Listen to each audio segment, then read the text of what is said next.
Hello guys, welcome back. ఈ కాయలు ఎవరికి తెలుసు కామెంట్ చేయండి. దీంతో మనం పచ్చడి చేసుకోవచ్చు, పప్పులో వేసుకోవచ్చు, ఇంకా హోమ్ మేడ్ కర్రీస్ కూడా చేసుకోవచ్చు. ఇవంతా నాకు మా అమ్మమ్మ చెప్పింది. థ్యాంక్ యూ దియా. ఈరోజైతే నేను నీకు దీంతో రోటి పచ్చడి చేసి చూపిస్తాను. దానికోసం ఎండుమిరపకాయలు, ధనియాలు, జీలకర్ర, అలానే కొంచెం వెల్లుల్లి వేసి ఆయిల్లో వేయించుకోవాలి. అవన్నీ తీసి పక్కన పెట్టిన తర్వాత అదే ఆయిల్లో ఈ కాయల్లో సీడ్స్ ఉంటాయి, చిన్న చిన్న సీడ్స్, అవి తీసేసి వేయించుకోవాలి. ఇవి చాలా ఫాస్ట్గా వేగిపోతాయి.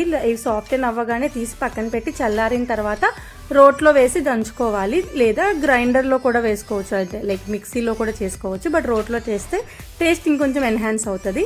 అవి ముందుగా వేయించిన ఎండుమిరపకాయలు, ధనియాలు అన్నీ బాగా పౌడర్ లాగా చేసుకున్న తర్వాత మనం వేయించి పెట్టుకున్న కాయలను కూడా వేసి దంచుకోవాలి. దీనికి కొంచెం సాల్ట్ ఎక్కువ పెట్టిద్ది, ఎందుకంటే ఇవి బేసిక్గానే పుల్లగా ఉంటాయి కాబట్టి ఆ పులుపు బ్యాలెన్స్ చేయడానికి మనకు కొంచెం సాల్ట్ ఎక్కువ పట్టిద్ది.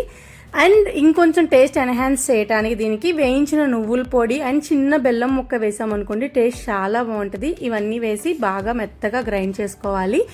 అని తర్వాత దీన్ని పోపు చేసుకోవడానికి అందరికీ తెలుసు గోంగూర నిల్వ పచ్చడి ఎలా పోపు చేసుకోవాలో, అలాంటి స్టైల్లో ఈ పచ్చడి పోపు చేసుకుంటే చాలా బాగుంటుంది. దానికోసం గార్లిక్ ముక్కలు, ఒక ఆనియన్ని చిన్న చిన్న పీసెస్గా కట్ చేసుకొని అండ్ కరివేపాకు వేసి జస్ట్ ఆనియన్ లైట్గా సాఫ్ట్ అవ్వాలి, అంతే. క్రంచీగా ఉంటేనే బాగుంటుంది.